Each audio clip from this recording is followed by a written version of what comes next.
Bismillahirrahmanirrahim. Ya ayyuhallazina amanu taqullaha wa qulu qawlan sadida yuslih lakum a'malakum wa yaghfir lakum dhunubakum wa man yuti' Allah wa rasulahu faqad faza fawzan azima.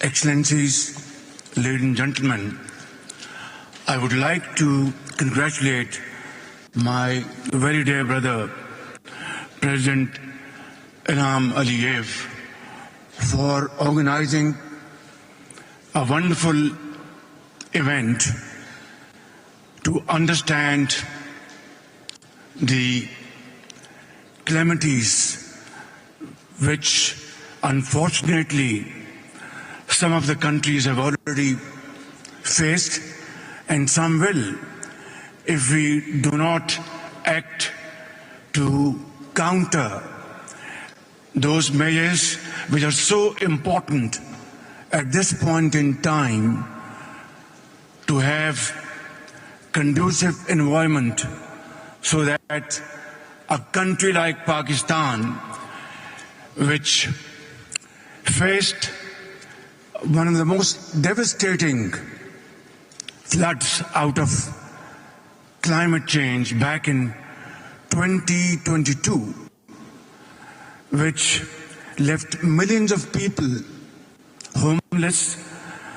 They were spending days and nights under open skies.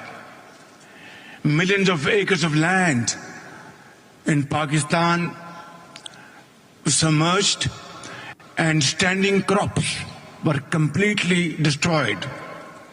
Millions of houses were absolutely submerged, and almost 1,700 people died. And of course, the loss to our economy was about $30 million. That was the cruel intensity of those floods. And this must be kept in mind, ladies and gentlemen, that Pakistan is one of those countries which hardly contribute 0.5% of emissions, global emissions. And yet we are vulnerable and in the list of those 10 countries which can, God forbid, face this kind of devastation again. My memories are still fresh. I was meeting people in Balochistan who were affected by these floods. A boy by the name of Ikramullah had lost everything. His entire village was erased from the face of the earth. His home was completely demolished, and his school was also submerged. And we had arranged his education to another part of Pakistan. And this boy is becoming a very productive hand of Pakistan. But not for all those who had suffered this calamity in Pakistan and other parts of the world. So, ladies and gentlemen, here is this opportunity that COP29 should understand, make this understanding loud and clear that we will have to fulfill those financial pledges committed in COP27, COP28, and yet I think those huge financial commitments have to be materialized.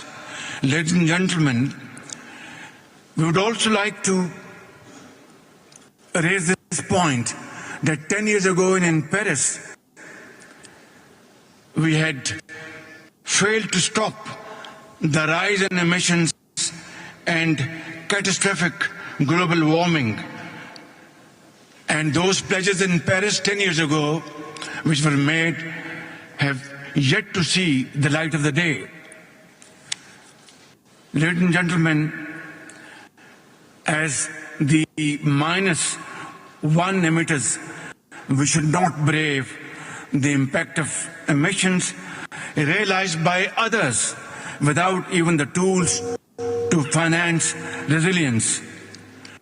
Without climate justice, there can be no real resilience, and I wouldn't want other countries to face the plight Pakistan faced back in 2022. Ladies and gentlemen, Pakistan is a resilient, hard-working and a responsible nation, and we are fully committed to being part of the global climate solutions. My government has taken concrete actions to deliver on its commitment of producing 60% of all energy from clean sources and shifting 30% of our vehicles to EVs by the end of this decade. At the same time, Pakistan is going to go through a renewable energy revolution. Last year, Pakistan presented a comprehensive national adaptation plan, and this year we have developed our national carbon market framework. But we cannot do it alone. Pakistan needs international support to deliver on its climate ambitions. Ladies and gentlemen, the hammer is on. I'd not like to take more time, but let me say, developing countries will need an estimated $6.8 trillion by 2030 to implement less than half their current NDCs. The same goes for adaptation and loss and damage. And in COP27, Pakistan led this phenomenon by our very able team led by Madam Shari Rahman. We believe that under Azerbaijan's able leadership, COP29 can transform into a finance COP by restoring confidence in the pledging process and scaling up climate finance.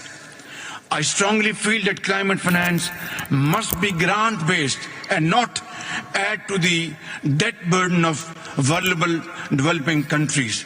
Finally, Excellencies, 2 years ago, I warned, and I warned at the top of my voice, that the future would never forgive our inaction. Today, I echo the same warning with greater urgency and fullest energy at my command. Ladies and gentlemen, we know the causes, we know the solutions. Now, we must find the courage to act and act swiftly. I thank you.